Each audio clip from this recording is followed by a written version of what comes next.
Bonding of copper piping near a tub is generally not required unless the piping is located within 6 feet of the pump or heater. This requirement is based on electrical safety codes specifically addressing potential hazards related to electrical equipment used with tubs. The purpose of bonding is to create an equipotential plane, which means ensuring that all metallic parts within reach are at the same electrical potential.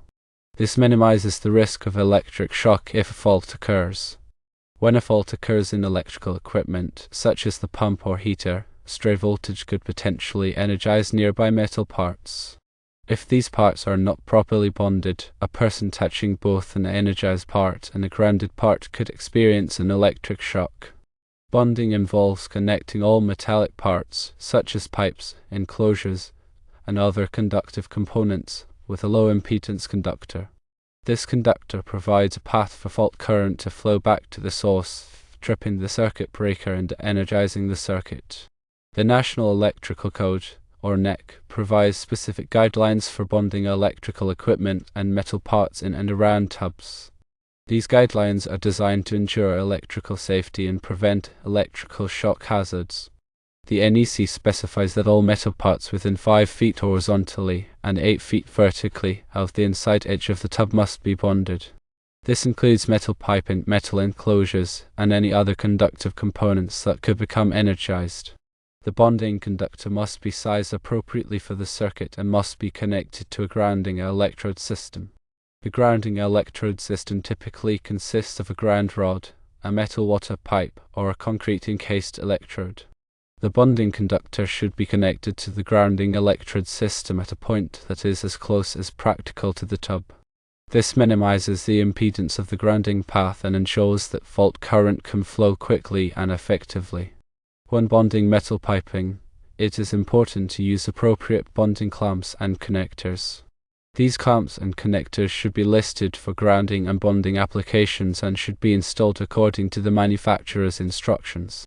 The bonding conductor should be securely fastened to the metal piping to ensure a good electrical connection.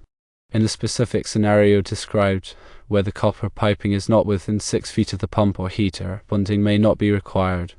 However, it is always best to consult with a qualified electrician or electrical inspector to determine the specific requirements for the installation. The electrical inspector has the final say in determining whether bonding is required. The inspector may have additional requirements based on local codes or specific site conditions. Even if bonding is not required by code, it may still be a good idea to bond the copper piping for added safety. Bonding can help to minimize the risk of electric shock, even if the piping is not within reach of the pump or heater. In addition to bonding, it is also important to ensure that all electrical equipment used with the tub is properly grounded. Grounding involves connecting the equipment to a grounding electrode system, which provides a path for fault current to flow back to the source. Grounding helps to protect against electric shock and also helps to prevent damage to equipment. The NEC specifies that all electrical equipment used with tubs must be grounded. This includes the pump, heater, and any other electrical devices that are used in or around the tub. The grounding conductor must be sized appropriately for the circuit and must be connected to the grounding electrode system. When grounding electrical equipment, it is important to use appropriate grounding clamps and connectors. These clamps and connectors should be listed for grounding applications and should be installed according to the manufacturer's instructions. The grounding conductor should be securely fastened to the equipment to ensure good electrical connection. In summary, bonding of copper piping near a tub is generally not required unless the piping is located within 6 feet of the pump or heater. However, it is always best to consult with a qualified electrician or electrical inspector to determine the specific requirements for the installation. Bonding and grounding are important safety measures that help to protect against electric shock and prevent damage to equipment. Here are some additional points to consider. Firstly, local codes may have additional requirements for bonding and grounding. It is important to check with the local electrical inspector to determine the specific requirements for the installation. Secondly, the type of piping used can also affect the bonding requirements. For example, plastic piping does not need to be bonded. Thirdly, the presence of other metal parts can also affect the bonding requirements. If there are other metal parts within reach of the tub, they may need to be bonded as well. Fourthly, the NEC is updated every 3 years, so it is important to stay up to date on the latest requirements. Fifthly, electrical work should always be performed by a qualified electrician. A qualified electrician has the knowledge and experience to safely install and maintain electrical systems. Sixthly, it is important to use the correct type of wire for bonding and grounding. The wire must be sized appropriately for the circuit and must be listed for grounding applications. Seventhly, bonding and grounding connections must be made properly to ensure a good electrical connection. Poor connections can increase the risk of electric shock. Eighthly, regularly inspect bonding and grounding connections to ensure that they are still in good condition. Corrosion and damage can weaken connections and increase the risk of electric shock. Ninthly, if you are unsure about any aspect of bonding or grounding, consult with a qualified electrician. It is always better to be safe than sorry when it comes to electrical safety. Tenthly, always disconnect power before working on any electrical equipment. This will help to prevent electric shock. Remember to always consult the most recent edition of the National Electrical Code and any applicable local amendments for the most up-to-date and accurate information on bonding and grounding requirements. The specific requirements may vary depending on the location and the specific installation. Understanding the fundamental principles of equipotential bonding is crucial for ensuring electrical safety around tubs and spas. Equipotential bonding aims to minimize voltage differences between conductive surfaces, thereby reducing the risk of electric shock. Here's a more detailed explanation. Firstly, the purpose of equipotential bonding is to create a low impedance path for fault current. This path allows the fault current to quickly flow back to the source, tripping the circuit breaker and energizing the circuit. Secondly, equipotential bonding is required for all metal parts within reach of the tub or spa. This includes metal piping, metal enclosures, and any other conductive components that could become energized. Thirdly, the bonding conductor must be sized appropriately for the circuit. The size of the bonding conductor is determined by the size of the circuit that is being protected. Fourthly, the bonding conductor must be connected to a grounding electrode system. The grounding electrode system typically consists of a ground rod, a metal water pipe, or a concrete encased electrode. Fifthly, the bonding conductor should be connected to the grounding electrode system at a point that is as close as practical to the tub or spa. This minimizes the impedance of the grounding path and ensures the fault current can flow quickly and effectively. Sixthly, when bonding metal piping, it is important to use appropriate bonding clamps and connectors.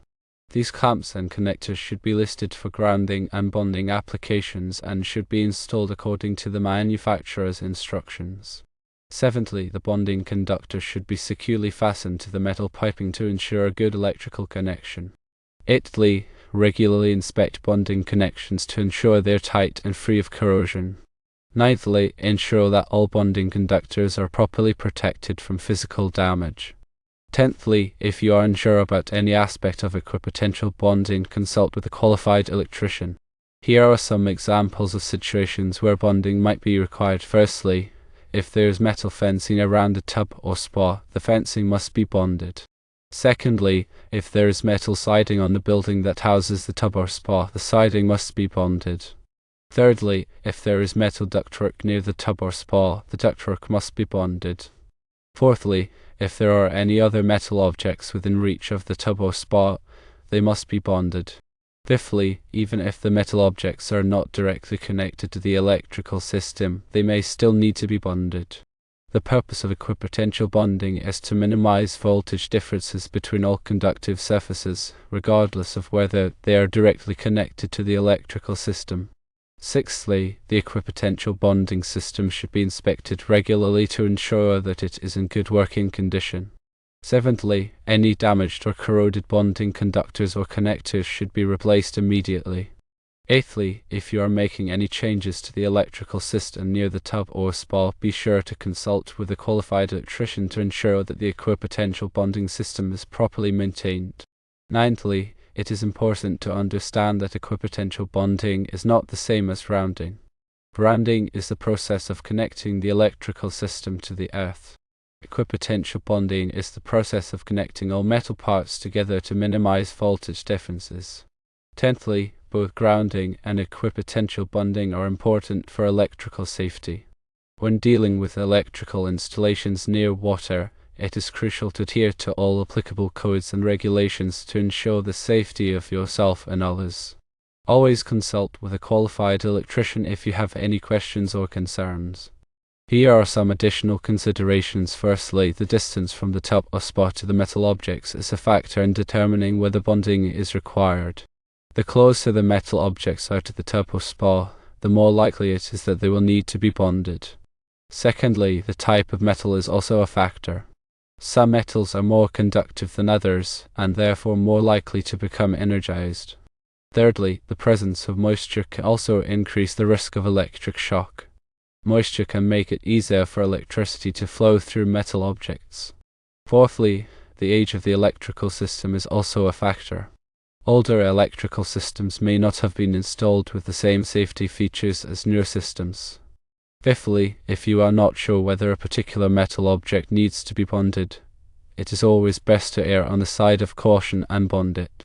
Sixthly, bonding is a relatively inexpensive safety measure that can provide significant protection against electric shock. Seventhly, the cost of bonding is typically much less than the cost of treating an electric shock injury. Eighthly, by taking the time to bond metal objects near your tub or spa, you are helping to protect yourself and your family from electric shock. Ninthly, always use the correct size and type of bonding conductor for the application. Tenthly, ensure that all bonding connections are tight and secure. In conclusion, while the initial assessment suggests that bonding might not be required if the copper piping is beyond 6 feet from the pump or heater, a thorough evaluation by a qualified electrician is essential. This evaluation should consider all relevant factors, including local codes, the type of metal, the presence of moisture, and the age of the electrical system. By following these guidelines, you can help to ensure the safety of yourself and others.